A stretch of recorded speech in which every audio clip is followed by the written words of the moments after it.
They're just coming in now, and we're just going live here now. Okay.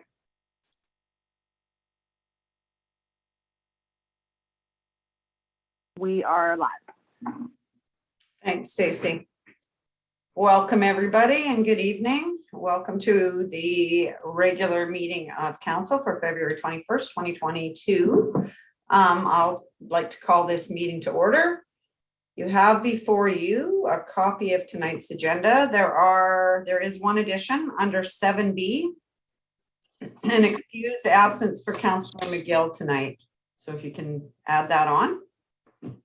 So I'm looking for a motion to adopt the agenda as amended. Hang on one sec so I can see you all. Give me 2 seconds here. Councillor Grunaway again, seconded by Councillor Barrett. Any questions to the motion? All in favor? Thank you. Motion carries. Item number 3, do we have any declarations of interest tonight? And again, none being noted, we'll move on to item number 4. Or we might have to move item number 4. Nope. Or They're in there. Sorry? That's correct. They're in here now. Oh, okay, perfect. Awesome. So with that, item number 4 we have is announcements, awards, summaries, and presentations. We have 2 guests with us tonight. So I will introduce them. Terry Rowe, who is the president of the local Polar Pond Hockey Committee and has been running the local event for over 10 years. He is representing the Polar Pond Hockey Committee as the primary contact for the Save Pond Hockey Initiative, which is a partnership between Polar Pond Hockey, the town, and the Climate and Sport Initiative. Terry is also a member of the town's Recreation Committee and Chamber of Commerce. As well, we have with us this evening Melissa Harris. She's the director of the Delphi Group, representing the Climate and Sport Initiative. Melissa has been working with the Director of Recreation and Terry Rowe to plan the event after the Town of Hay River submission was selected as one of a handful of Canadian locations to host. So welcome to you both, and I'm going to pass this over. So welcome.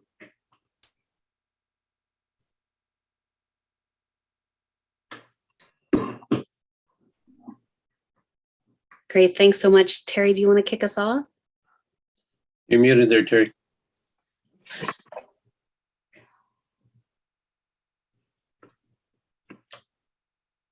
Hello. There you go. Hey, how's it going? Okay, Perfect. there we go. Thanks, Candace. Thanks, Council, for welcoming us tonight. I do really appreciate it. I think tonight we want to talk a little bit about pond hockey. I think everybody that's in this call kind of is aware of what pond hockey is, what we've been in the past few years. I haven't been involved with it in the 10 years. Actually, I've only been involved in the last 4 years, and this will be the first time we actually get to host it. So I'm pretty excited for that. But really, ultimately, we're just going to talk a little bit about the new partnerships that we have this year. And with me is Melissa Harris. Candace, you introduced her already. She's with Sport and Climate Initiative. But this year, we're happy to host March 11th to the 13th. Polar Pond Hockey. Our registration has been open now for about 3 weeks. We have about 20 teams signed up already with 3 weeks to go. It's pretty good. We're hoping for about 40. 7 of those teams are from out of town too. So we're very excited to announce that as well. But Stacey, I think you can go to the next slide, please. I won't explain too much about what pond hockey is. I think we're all pretty aware of what it is. A simple 4-on-4 hockey tournament located right on the Hay River, right at the Fisherman's Wharf. We have been going since 2008. We've welcomed teams from all over the Northwest Territories, all over Canada.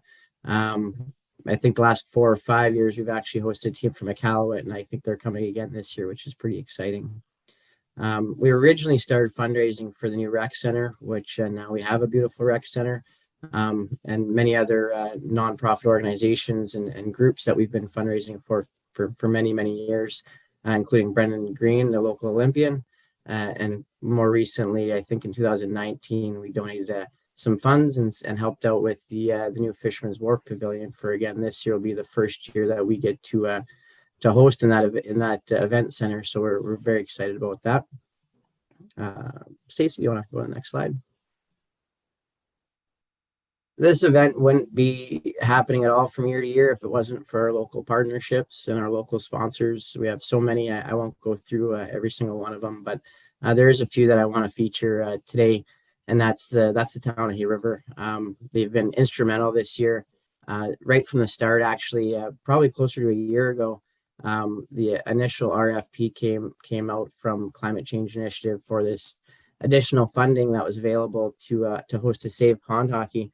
And our local SAO actually sent that to Pond Hockey, and at the time we weren't able to kind of put in a submission of interest, and so the town went ahead and did that with a letter of support from us, and we were selected. Our expression of interest was selected, and from there it's just kind of been a lot of work, and in partnership with Save Pond Hockey and with Melissa, we've kind of developed what we have here today to present to you, and ultimately, it wouldn't have happened without that initial expression of interest. So thank you, Glenn, and the town of Hay River for putting that in.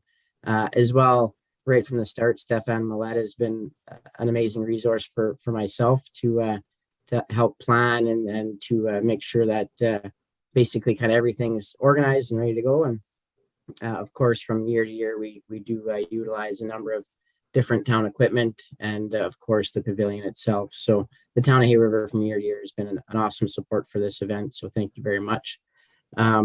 Again, this year as folk, oh no, we can go back, but let me go back one.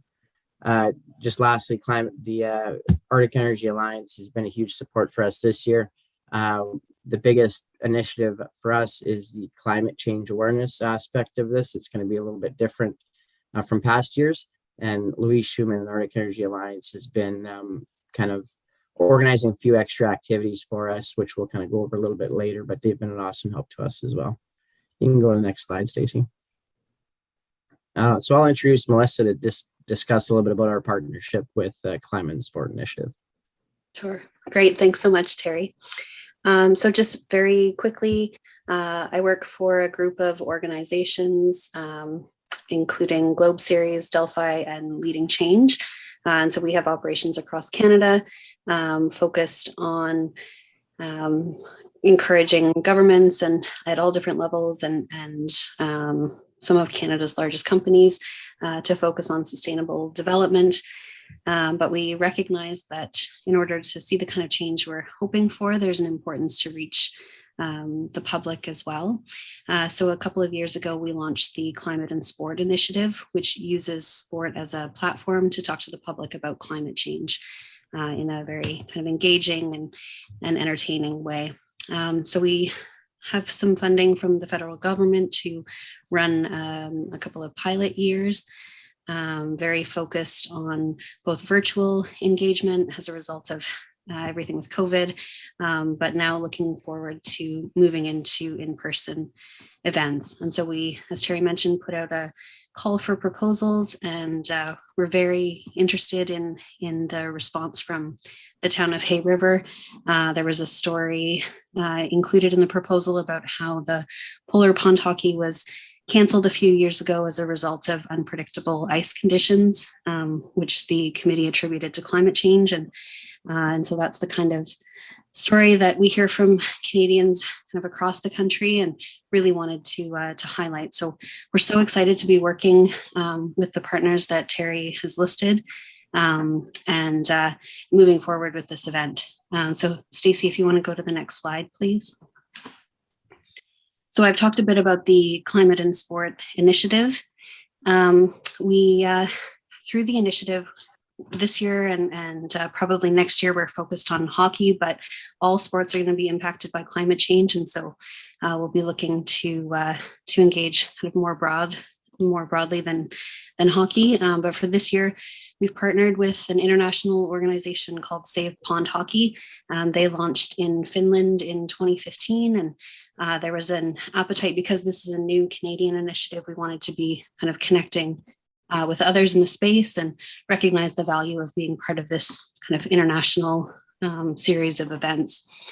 So in terms of kind of what we're offering or what we're bringing, Terry and team have done a fantastic job organizing a tournament every year. And so this year we'll be organizing an all-star climate action game.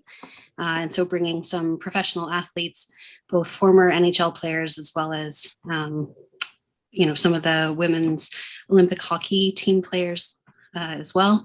They'll be coming up, and we'll have a bit of a 4-on-4 tournament game with the professional athletes, and hopefully some local celebs and heroes from Hay River as well. Safe Pond Hockey, that kind of brings that international connection to the international events that they're organizing in lots of different countries, and we're the Canadian implementer of those international events. We also have a partnership with ESPN, and it looks like they'll be sending up at least one person for some kind of broader media coverage and news coverage. And then through Terry and others, we've been connected with the Edmonton Oilers Alumni Association. And so they're connecting us with some of the more local professional athletes. And then they've also offered social media support to their more than 3 million followers. So they'll be actively involved as well. And then Terry, maybe I'll turn it back to you to talk about the Hockey Canada and Spectacular NWT connection. For sure. Thank you. Actually, Stefan Millette reached out to Hockey North, Kyle Kugler out of Yellowknife, and he reached out to his contacts with Hockey Canada, and they've wanted to get involved. So they're bringing a couple individuals up, again, media-wise, to get a little bit of footage for some of the youth representation that we're going to be having this year, a little bit more than usual years. So they're going to be coming down from Yellowknife to get some footage of that, which is going to be really exciting. And then Spectacular NWT has been a huge support for us right from the start. All the graphic design and the boosting and the marketing so far that anybody has seen has been done by Spectacular NWT, and they've been sharing that on their social media pages, which is a little bit more reach than Pond Hockey. So it's great that they've been involved in doing that, and they'll continue to do that until the till the end of the event, really. So it's good to have them involved. We can go to the next slide. So just quickly, a bit about the activities that are going to be going on. The event itself, we wanted to stress that Pond Hockey is going to be the same event that we've always hosted in the past, just with some really, really cool new activities, more so starting on the Saturday and the Sunday. But Friday, it's event as usual. The pavilion's going to open up.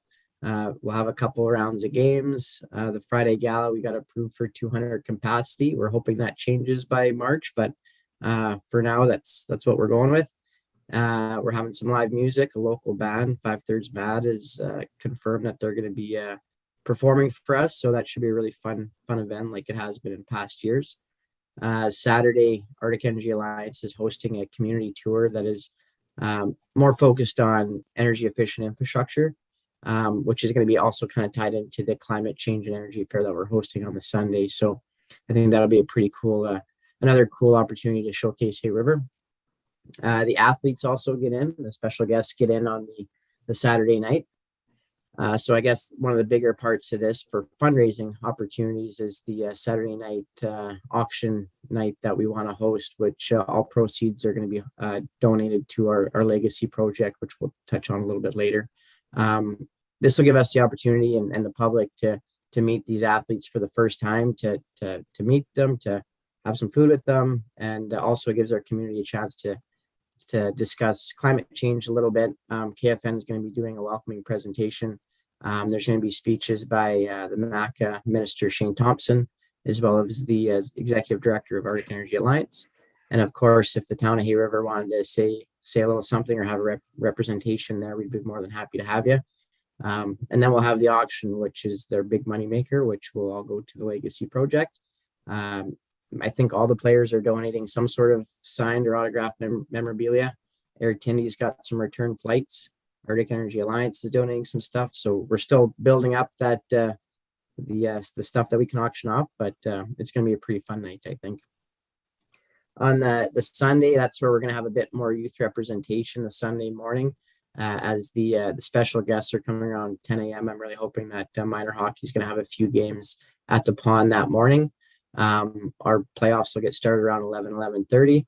And sorry, the climate change and energy fair as well will be hosted from 10 a.m. to 3 p.m. Again, hosted by Arctic Energy Alliance. We're hoping for about a dozen booths right now. The Power Corp is signed up, and they'll be presenting the Mach-E Mustang, an electric Mustang, which would be pretty cool. They'll have that on display there for the public to see. And again, all proceeds for the climate change and energy fair will be going to our legacy project as well. Playoffs for pond hockey be going throughout Sunday as well. And the biggest part of the event, I guess, would be around 2:00. We're going to be hosting the All-Star game, which Melissa talked about. These All-Stars will be playing against our local All-Stars for just a for fun pond hockey game. And I think it'll be again a great opportunity for the town of Hay River to see, and the public will be able to go and witness it. It's free to go to. So that's kind of the schedule of events for the tournament itself. We can go to the next slide, I believe. Melissa, do you want to officially announce some of the players? Sure. Yeah. Just to say that this isn't the full roster. The athletes are notoriously a little bit delayed, and especially our Canadian women's team still in Beijing. So it's been tough to get a hold of them. But the athletes that I can confirm that will be in attendance, we've got Paul Coffey, Andrew Ferentz, Terry, sorry, this is new news just to you as well, around Craig McTavish, but he's signed on, and then Megan Augusta. And so we're still working on a couple additional names. And so as soon as I have those, I'll share that information. And we're looking like we're in a good spot to be making some of these announcements, more publicly as well next week. So they're all very excited to come spend the weekend in Hay River, and it's looking like it's going to be a great few days. Yeah, and I think the players speak for themselves. They're all amazing legends, and I think it'll be great for the community. Megan Augusta, I just looked her up. I knew who she is, but I didn't realize. I think 3 gold medals, so it's pretty cool to see, and we're looking forward to making the announcement for a couple others. But this is the actual first announcement that we've made for the players. We're hoping to have advertising out here the next day or two to officially promote. And I think that'll really boost teams and boost, awareness for the event. So we can go to the next slide. Melissa, you want to chat on that one? Sure, yeah. And if Stefan wants to jump in as well. So a big piece of what we're hoping to do, it's fantastic to have these events and bring media and bring attention. But we also want to kind of leave a project that's going to continue to reduce emissions in a real and meaningful way in the community. And so when we had these discussions early on with committee members, it was identified that an electric ice resurfacer would be something of interest for the town. And so this is what we're hoping will be the legacy project. So as Terry mentioned, the funds that we raised from the auction and from booth sales and different pieces of the weekend fundraising, as well as some kind of funds that we will be contributing as well, will go towards this legacy project. And then I don't know if Steph's on the call and wanted to add anything there about where we think some of the additional funding will come from. Thanks, Melissa. And, yeah, very exciting, this the legacy project, and it's been much appreciated that the local Polar Pond Hockey Committee and Climate and Sport Initiative have been willing to work with us on moving towards the replacement of our current ice resurfacers. Council may remember that as part of the latest update to the capital plan, we did include the replacement of an ice resurfacer with the condition that we would find third-party funding to support at an identified commitment from the town. It's great to see that we've got some commitment from the Save Pond Hockey Initiative, from the local Polar Pond Hockey Initiative, and once those budget dollars are a little more confirmed, we will be coming back to council with an update on the additional funding and how we plan on securing that.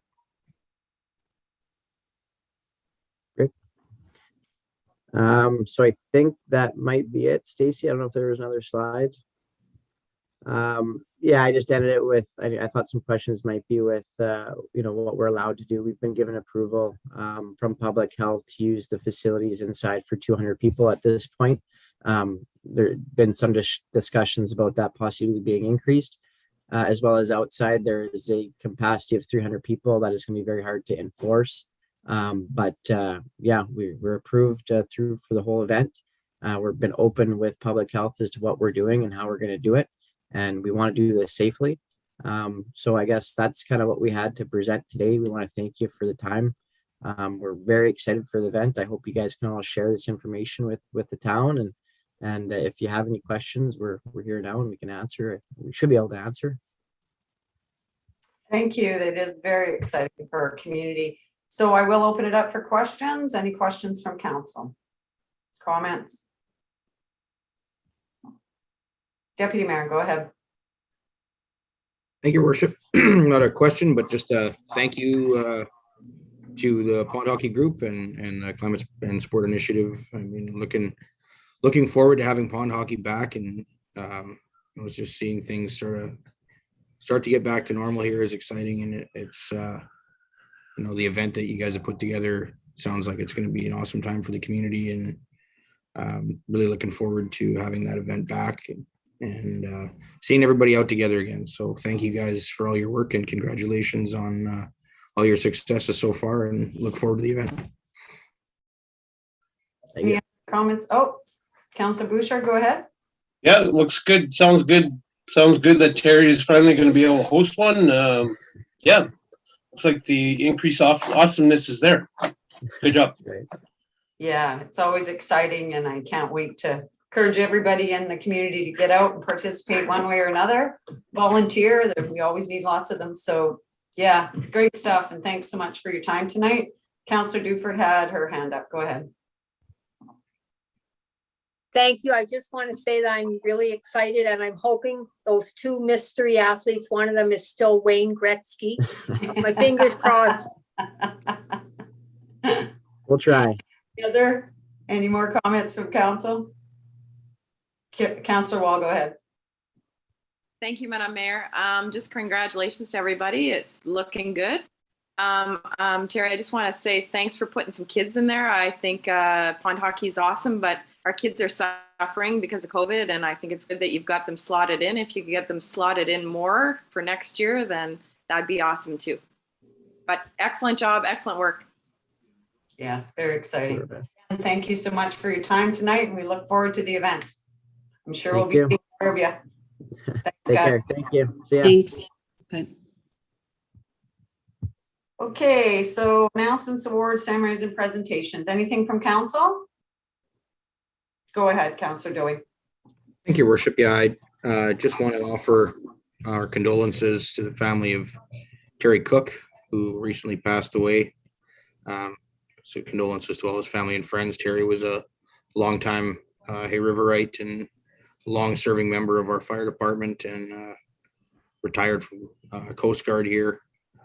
Was recognized by the Governor General as a hero in our community. So certainly a loss there, and our thoughts are with his family. Thank you. Any other announcements from council? Nothing noted. Anything from administration? Nothing from administration, Your Worship. Okay, moving on to item number 5, administrative inquiries. And I'm going to pass it back to SAO Smith. Thank you, Your Worship, and good evening, Council. Just want to start off quickly with an update on COVID situation impacting municipal government and the community. So all departments have really been impacted one way or another, directly and indirectly, by COVID. Some slight productivity and service impacts probably being expected through that, but we have been working quite well, especially in knowledge workers, to through the remote procedures that we're using. Really just want to thank the staff too. Additional effort is always put in during coverage when there is an impact to staff, and yeah, it's much appreciated. Also wanted to note the isolation period reductions that have been implemented by the Office of the Chief Public Health Officer. Certainly those changes announced, I think, last week are helping to reduce some of the impact on that business continuity. And also the announcement that leisure travel allowances will be made for March 1st. So that will certainly have an impact into the summer, into our community and visitation that occurs. So getting some sense of normalcy through that, even though we are certainly seeing some impacts from COVID isolations. Next, going to go on to director updates. We'll start with the Director of Finance and Administration, please. Evening. Thank you, Your Worship. A few brief updates from Finance Administration tonight.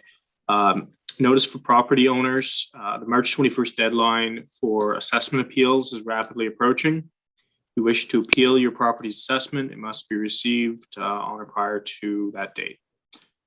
Currently working towards forming the Board of Revision. So getting those members together. We're looking to have the hearing for that on May 12th or 13th, just firming up dates. And that should allow us, assuming there aren't any further delays, to be able to levy our taxes for the end of May, which would make the payment due date the end of July. Notice for any taxpayers currently in arrears, the March arrears listing will be posted on the town notice board. Any taxpayers which continue to be in arrears by July will have their names posted in the newspaper. So again, a reminder, arrears is if you owe taxes from last year, from 2021. The town's in the process of preparing our T4s for employees, and we'll be issuing those early next week. I'd also like to give a heads up to business operators that the business license renewal season is rapidly approaching. Some of the fees have changed this year, and so please look on social media, the town's Facebook page, or the town's website for more information as we reach out to business owners to renew their business license for the year. My staff have been quite busy working, getting ready for our year-end audit. We're expecting that to commence in earnest this week. That concludes my updates. Thank you. Thank you. Any questions for our Director of Finance? None being noted. Back to SAO Smith. Thanks, Director. Thanks, Your Worship. The Director of Protective Services, please.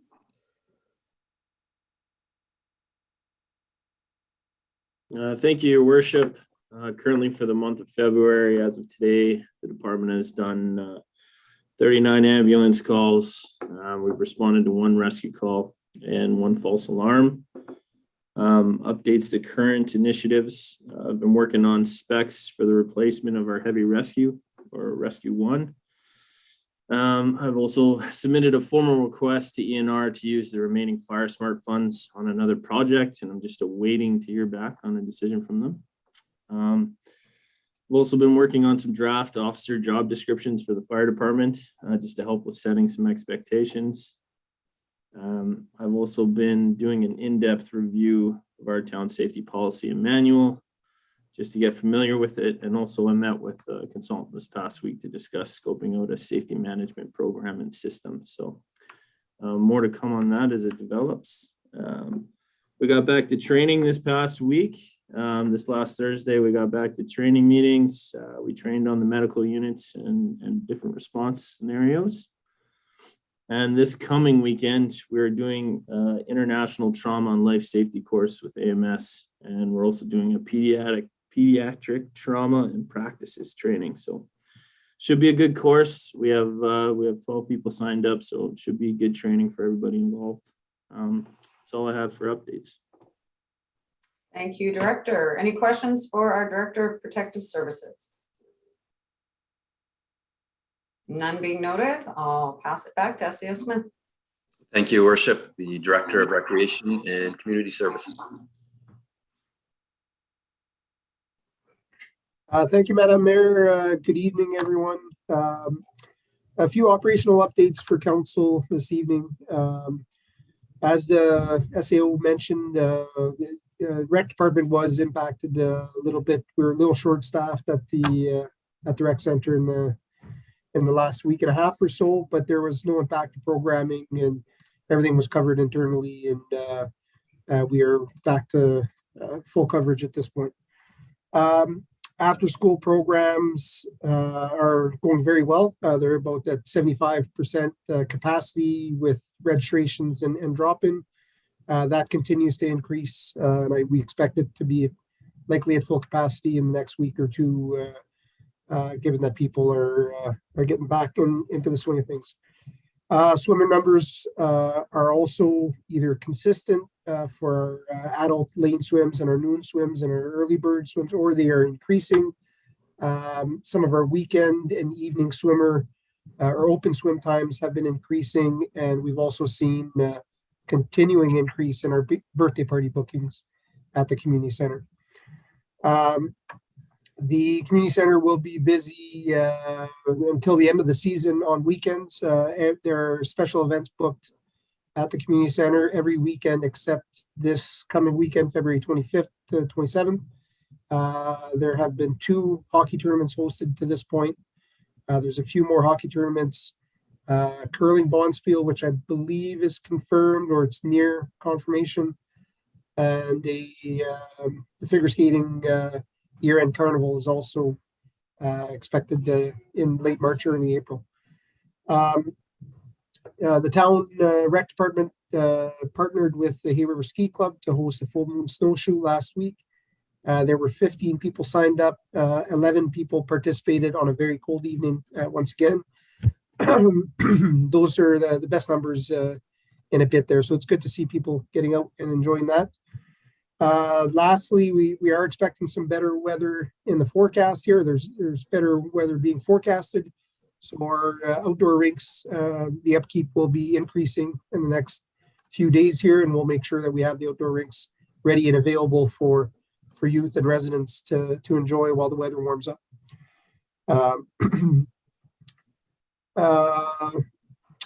With the smooth operations, I've been able to reach out to some community groups and participate in a few meetings, both with local community groups, but also with some of our partners that the rec department has been partnering with over the long term. I attended the Beautification Committee's annual general meeting on February 12th. They had asked me to present some of the town's enhancement and beautification initiatives. And then I sat in on the meeting, had a bit of discussion with them, and we are planning some follow-up meetings afterwards there to see how the town can partner with their committee and be a good partnership that helps both groups. I also, as was discussed previously, met with the Polar Pond Hockey representative and Melissa Harris of Save Pond Hockey. We had a good meeting last week with a few other representatives of the Save Pond Hockey group, and things are going very well for that. And I'm very confident that we'll be ready for that event in 2 weeks. The rec committee, or the newly formed rec committee met on Friday. It was the first meeting for this new committee. I presented some updates to that group, and I will be sharing the minutes from that meeting and the package with council at an upcoming meeting. The SAO and I met with a local consultant, discussed our trails. We discussed previous work that's been completed by the town and by our trails crew we've hired. Some of the partnerships we've had with the Trans-Canada Trail, identified some of the goals for 2022. But really the priority of the meeting, or the goal of the meeting, was to discuss longer term priorities with 2 funding initiatives from the federal government in mind. There are significant dollars for through these initiatives, and so we'll be working with that consultant to develop scope and estimates for some priorities that are longer term and larger projects so that we can submit applications to the Active Transportation Fund and the Rural Transit Solutions Funding. Some of the priorities identified, Fraser Place has been identified as a big priority, given that there will be housing development there. There are some trails, some existing trails, and some spaces around there that we do identify as possibility for either expanding that trail system or including a green space. And we've started those discussions, and we do expect to submit an application to identify Fraser Place as a priority.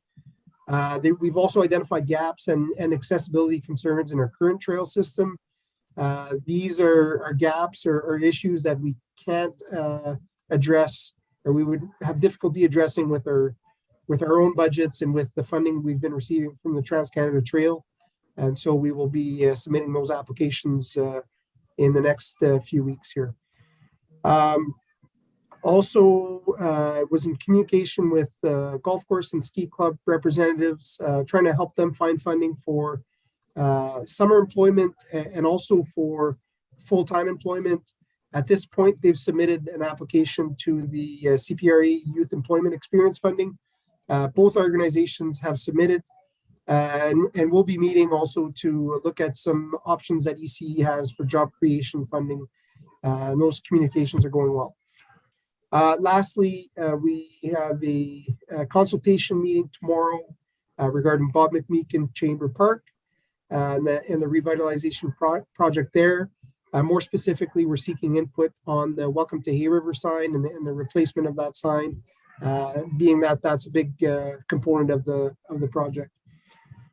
A couple other initiatives that I'd like to bring to council's attention. The flower supply RFQ closed on Friday. We'll be awarding that tender as soon as possible this week. We did receive 2 submissions, and the rec department truck tender also closed Friday. We'll review that and award that as soon as possible. Lastly, I will also be submitting a funding application to Department of Industry, Tourism and Investment. They have a tourism product development marketing program, and they've identified that McMeekin Chamber Park could be a project that could be supported via that program. So we plan to submit that application very shortly. Those are my updates at this point. Thank you. Thank you, Director. Any questions for Director of Recreation? Councillor Grunewagen, go ahead. Thank you, Madam Mayor. Yeah, I just had an inquiry if the director had any updates from potential communication with CPHO's office. I know that we're looking forward to the loosening of and relaxation of restrictions. I know that some of those are anticipated here just as early as the beginning of March. But yeah, I have residents basically asking me about how much longer the POV program is going to be in place for. And of course, I am eager to know about when we can reopen these publicly funded facilities to all residents in the community. So I just want to know if he has any update on that. Thank you. Thank you. I can probably answer that one. Nothing has come out officially. Last call I was on, we are anticipating, yes, beginning of March. We're about 2 weeks running behind Alberta, and our numbers have dropped. So, you know, fingers crossed, hopefully we can get full restrictions lifted here shortly, but nothing official, no. Any other questions for our Director of Recreation? None being noted, I'll pass it back to SEO Smith. Thank you, Worship. I'll go next to the Acting Director of Public Works and Services. Thank you, Your Worship. Good evening, everybody. Can everyone hear me okay there? Yeah. Yeah. Okay. Just a few things to update on. So our snow removal is still ongoing. We're on the north end of town right now. To 553 once we're done, areas around Cameron Crescent, Robin, and I believe it's Mansell. And also our Christmas lights will be coming down on Thursday. We got a little tied up with a few different items there. We wanted to do that last week, but it got away from us. We have a water main break on Industrial Drive. It's been advertised on the town's social media page, so we're going to do that repair Wednesday morning. And funny thing is that's historically that line has been repaired a number of times, and it is due for replacement in the capital plan this summer. Going on to the intersection of Woodland and Riverview where the three-way stop is, we had a sewage force main break that was bubbling up to the surface. So we had to remove the panel for all the lighting because it seemed like it was right close to it there. We were trying to save as much as we could, and in the process, it stopped leaking. To me, it seems like it's going into the sewer manhole, so it would be right next to it. There was a manhole that was uncovered that was not in any of the Town Hero drawings. It was an older one. So that's the impression I get, is that's where it's going in. We're still investigating a little bit, keeping an eye out to see if it does pop up anywhere. And if it does, then we're going to go ahead with the repair, dig and repair. There's a lot of town buried infrastructure in that area with the street lighting that's there. And also a couple of just gravity sewer lines. So for now, we're going to make it a three-way stop. We put up signs, 3 stop signs, the three-way flags, and also the new head signs went up this afternoon. On the lift station number 4 on the intersection of Studney and Poplar, that intersection is fully open now. All the force main pressure tests passed. So they fenced off the lift station property, and they're all working within that area now. The tender for Fraser Place development is out. It's on the website and the bids and tenders site. And it's closing on March 9th. Currently working on the solid waste management bylaw, just giving it a quick review as we get ready to put out the RFPs for the landfill management and also landfill garbage collection. So that'll be coming out hopefully by the next meeting, I believe. Glenn might be able to update that a little bit after I'm done here. Another item is ABC Recycling was doing some work for the GNWT. I was working with them a few years ago when I was the director. Went back and looked at things, and I asked them if they could come out to the landfill. So they did come out to the landfill, and they did. They finished up yesterday. They took out 350 tons of scrap steel at no cost to the town. I've got to meet with them yet to see what their plan is to bail up some of the white goods, or all the white goods, and as well as some of the scrap steel that they separated for shredding. So I should know something about that, and hopefully we can do that this summer. That could be in conjunction with the ENR's ICIP project for landfill cleanups. And I think that's all I have for now. Glenn?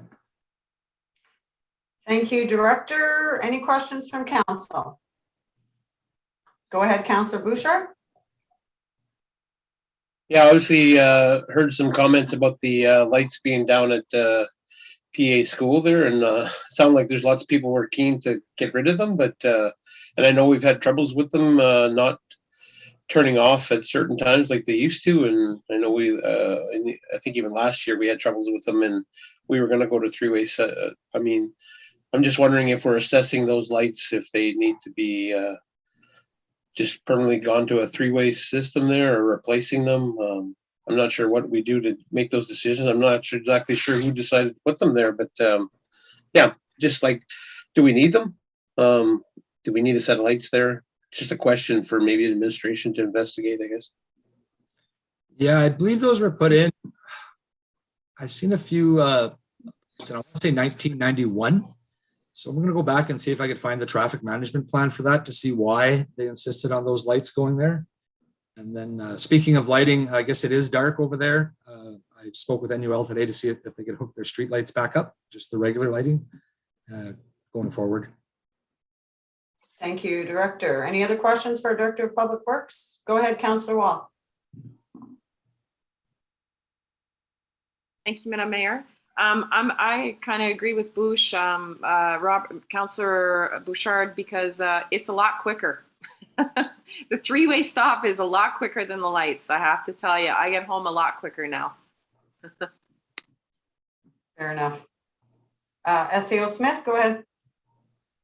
Thank you, Worship. Yeah, as maybe the prior councillors would remember, there was some conversation last year about, and I actually included in project funding for replacement of stoplights that are by Ptarmigan, the Ptarmigan Inn and the community center. Those ones there seem to be having more technical issues and maintenance costs as well, and perhaps more questions on actual value that's returned through them. So this one did come up as a surprise with this break, of course, and the need to actually get them disconnected at this point. There's all aging infrastructure, at some point, pretty significant dollars. I think I heard at one point the controller that's tied into the one of those systems alone was $250,000 or $200,000. So I think to Councillor Bouchard's question earlier, we've thought administration, it's a good opportunity. I mean, we're stuck with not operating them right now. It's thought to be temporary, but it is a good evaluation period as well. And the Director of Public Works and Services has been in conversation already with the DEA, informing them about what's going on, and is also suggested that they provide any input that's received from parents in the schools, etc. So it wasn't planned, of course, to take this down, and I would argue that there are busy periods of time where perhaps there's a value, and I do remember the days when we used to have crossing guards in place out there, so it could have come across as crosswalks and safety needs as well. But we'll certainly use this interruption to capture some information and help council make a decision there. Thank you. Any other questions from council? Councillor Groenewegen, go ahead. Thank you, Madam Mayor. Just when we're on the subject, SAO Smith has touched on the matter. My understanding, the approval that we had previously given to remove the traffic lights by the rec center was dependent on some sort of third-party funding. If I'm not mistaken, I know that we had approved a certain amount. I'm just wanting to know when is it anticipated that we're going to go ahead with that work? Thank you. Thank you. SAO Smith. Thank you, Worship. And yeah, I think thanks for the clarification there too. The funding was, I misspoke. The funding was to acquire electronic crosswalks that could be used for replacing of the stoplights, and we really would probably seek council's approval to take those down or adjust that intersection after administration looked at it a little further. As for the funding through that application, we haven't received notice. I think we did a resubmission of that application. We were invited to resubmit, and the mayor and I, and that was through Canor. The mayor and I were scheduled to have a meeting actually with Canor, and that was one of the projects that was going to be discussed last week, but they've had to postpone. So we're waiting to set up a new date there. Thank you. Any further questions from council?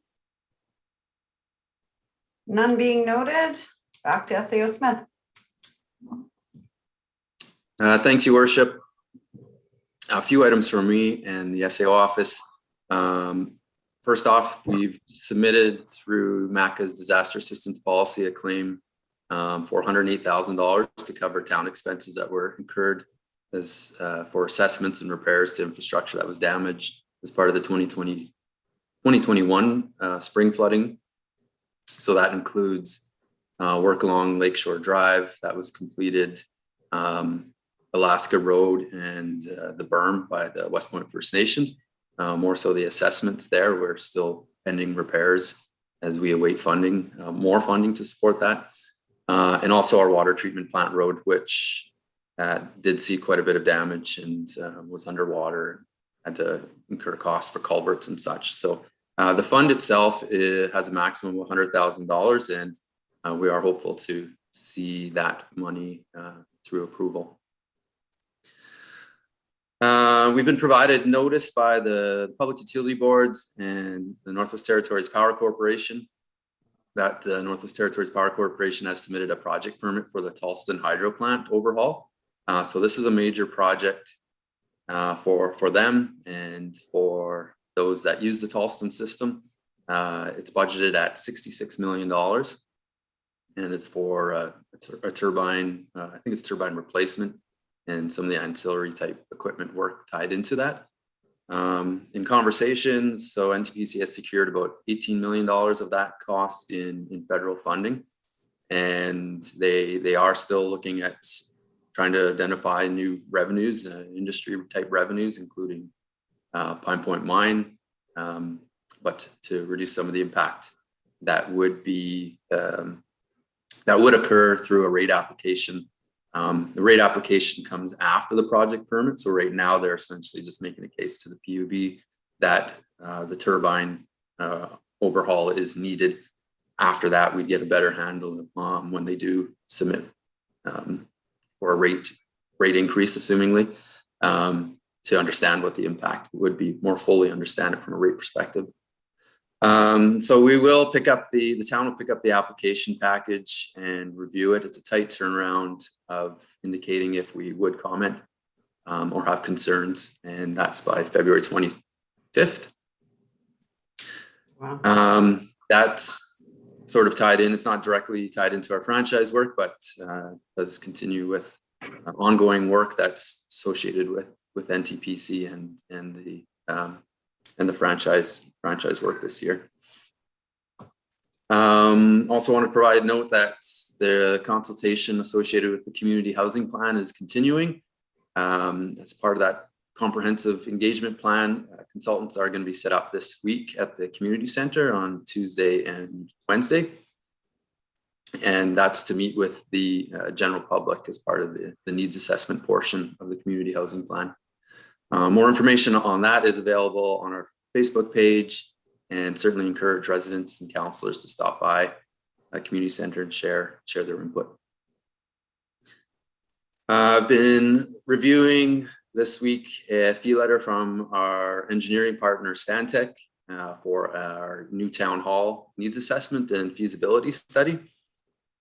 So through that work, the engagement would see that project start this year, and a lot of work on what's needed from a needs perspective, cost perspective, options of build versus leases included in that as well. So we will share that information and consult with stakeholders such as council as the project kicks off. We've had some communication with stakeholders and government departments, GNWT departments tied to supporting our new municipal solid waste facility project. Just really trying to progress and keep things moving along with a focus on getting land access and securing funding needed for a new landfill, or I should call it a municipal solid waste facility. Note through the presentation that we received today from the pond hockey and other folks that the town does intend on entering a booth at the Climate Change and Energy Fair that's being held during the pond hockey event. So it will be an opportunity for the town to share with the public many town planned initiatives really that are tied to climate change mitigation or are a response to some of the impacts we are seeing from climate change, such as berm impacts and Paradise Road realignment. So a good opportunity to learn more about those projects and get public input on what else we could be doing. Stacy's coordinating that event and may reach out to council for anyone who's interested in coming to the booth and sharing some information with us. Outside of that, continuing to work through the tourism and economic development coordinator recruitment process. Targeting to have someone in that position for the start of the summer visitation season. And as I mentioned earlier today, that restrictions are easing, so we do hope to see an increase in southern visitation traffic this year. And just to note, I was supposed to be on vacation leave this week, so some things have pushed that into hopefully the end of this week, but I'll keep council updated, and the Director of Finance will be providing acting coverage while I do get on vacation. And that concludes the administration inquiries update. If there's any questions, Mayor Jameson. Thank you. Yeah. Councillor Bouchard, go ahead. Couple of questions. I think there were some land sales there. Not sure if you touched on that. I know we had an auction there. The other thing was, when you talked about the housing thing, I'm just wondering if we've heard from, I see they were clearing snow at the high rise there. I know we have a new owner there. It's obviously that would be a big factor. And if that person's been, or that company's been invited to contribute to our new housing strategy, I guess.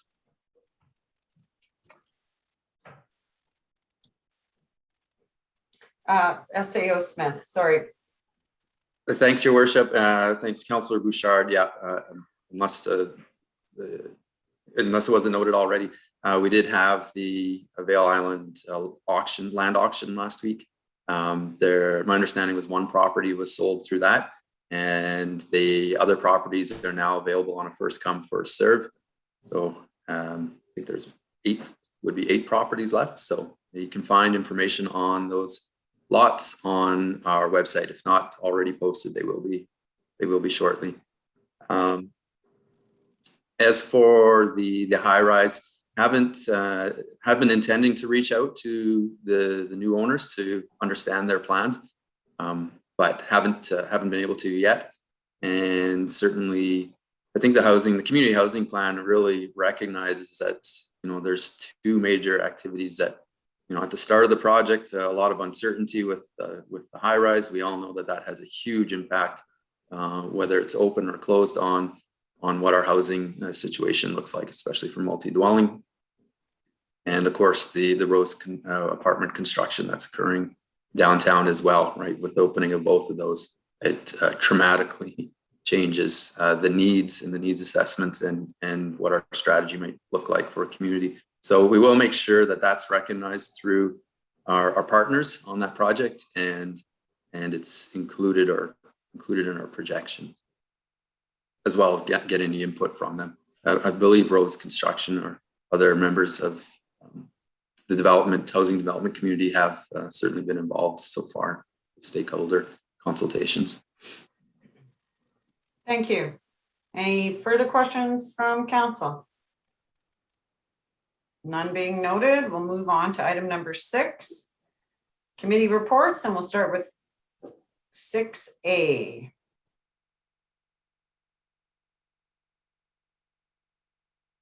So 6A is the Emergency Services Monthly Report for January. Stacy, if you could put up the page 2, and I'll pass that over to Councillor. Oh, we don't have Councillor McGill here tonight. Councillor Dowie or Deputy Mayor Dowie, do you want to take that? Sure, Your Worship. Moved by myself, seconded by Councillor Grunewagen, that the Council of the Town of Hay River approves the Emergency Services Activity Report for January 2022 as presented. Thank you. Any questions to the motion? None being noted. All in favor? Thank you. Motion carries. 6B is the Municipal Enforcement Monthly Report for January 2022. Councillor Dufert. Thank you, Your Worship. Moved by myself and seconded by Councillor Wall, that the Council of the Town of Hay River accepts the Municipal Enforcement Report for January 2022 as presented. Thank you. Any questions to the motion? All in favor? Thank you. Motion carries. Item 6C, Public Works Monthly Report for January 2022. And back to Councillor Dufert. Thank you, Your Worship. Moved by myself, seconded by Councillor Wall, that the Council of the Town of Hay River accepts the Public Works Monthly Report for January 2022. Thank you. Any questions to the motion? All in favor? Thank you. Motion carries. 6D, Recreation Monthly Report for January 2022. Deputy Mayor Dowie. Your Worship, moved by myself, seconded by Councillor Dufert, that the Council of the Town of Hay River accepts the report entitled Recreation and Community Services Monthly Report for January 2022 as presented. Thank you. Any questions or comments? All in favor? Thank you. Motion carries. Item 6D is 2022 land sales incentive program. Councillor Bouchard. Yes, thank you, Worship. Moved by myself, second by Councillor Wall, that the Council of the Town of Haver extends the land sales incentive program through the year 2022. Thank you. Any questions? All in favor? Motion carries. Item 6F, fees and charges bylaw for Chase the Ace update. Councillor Grunewagen. I can second that, Councillor Greenway.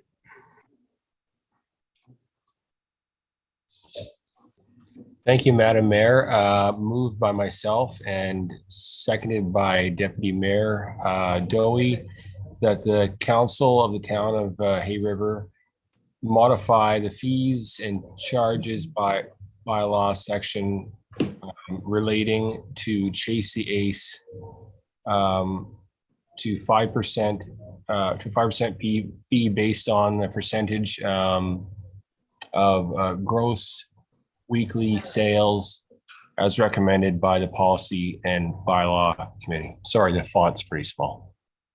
Yeah. Old eyes. Thank you, Councillor Grunewagen. Any questions?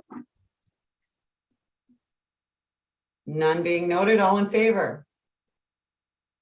Thank you. Motion carries. Item number 6G, excused absence. Deputy Mayor Dowie. Thank you, Your Worship. Moved by myself and seconded by Councillor Duford, that the Council of Town of Hay River excuses Councillors Willows and Chambers from the Standing Committee of Council Monday, February 7th, 2022. Thank you. Any questions? All in favor? Thank you. Motion carries. Item number 7 is new business, and 7A is procurement bylaw amendment. Deputy Mayor, go ahead.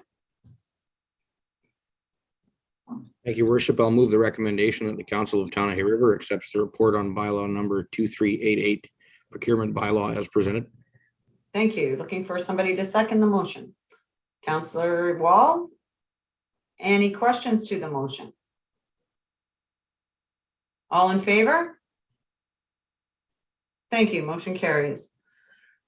7B, excused absence for Councillor McGill for regular meeting of February 21st, 2022. Looking for a motion?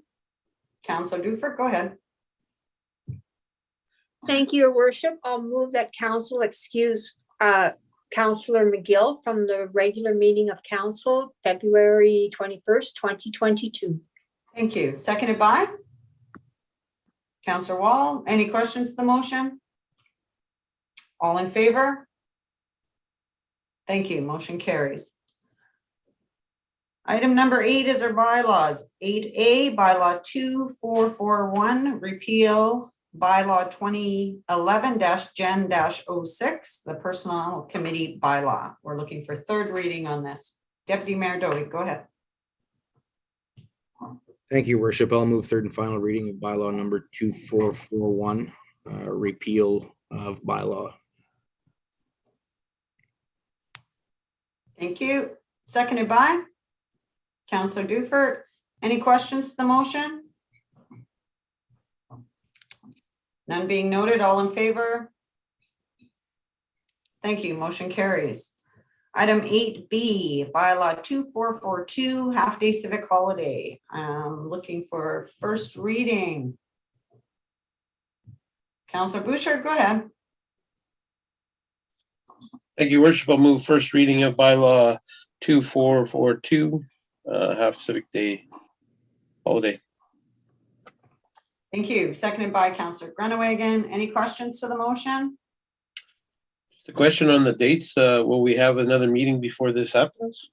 Yeah, we were hoping to have a unanimous consent, but Councillor McGill's sick, so we'll have a special quick meeting probably over lunch, so it doesn't, we're in and out and it doesn't affect everybody. So any other questions?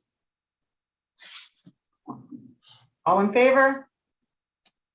Thank you. Motion carries. Item number 8C, bylaw 2380. You want to do second reading on that one, your worship? Oh, sorry. Yes, I would like to do second reading on that one. Looking for second reading, Councillor Bouchard. Yeah, I'll move second reading of bylaw 2442, half day civic holiday. Seconded by Council Deputy Mayor. All in favor?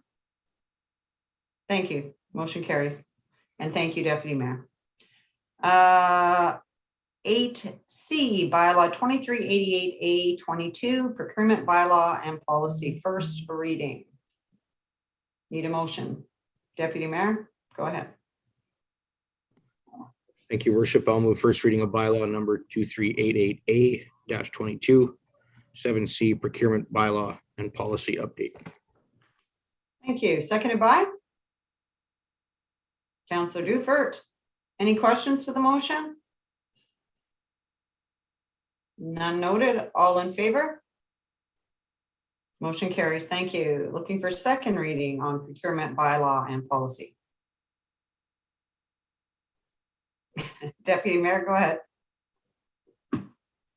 Thank you, worship. I'll move second reading of bylaw number 2388A-22.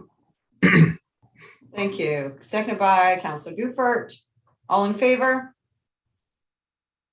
Thank you. Motion carries. 8D, bylaw 2411A22, fees and charges bylaw.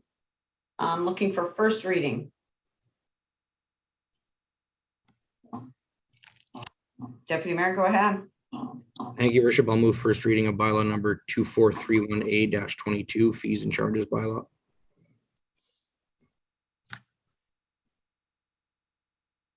Okay, thank you. Must be a misprint on our agenda.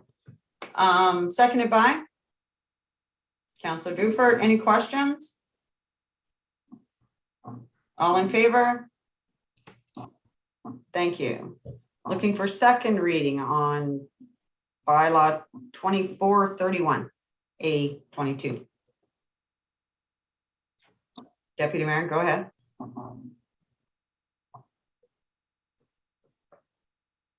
You're on mute, sorry. Sorry, yeah. Thank you, your worship.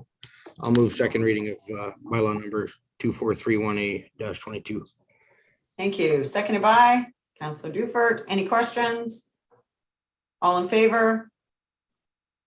Thank you. Motion carries. We do have one quick in-camera item. So I need a motion to go in camera. Oh, Councillor Dufert, thank you. Seconded by Councillor Grunewagen. All in favor? Thank you. I'm going to ask you all to put on your microphones.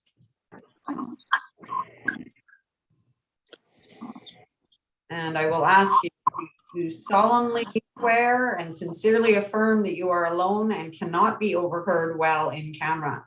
Starting with Councillor Willows. I swear. Thank you. Councillor Dufert. Thank you, Your Worship, I swear. Councillor Chambers. I swear. Councillor Wall. I swear. Councillor Bouchard. I swear. Councillor Grunewagen.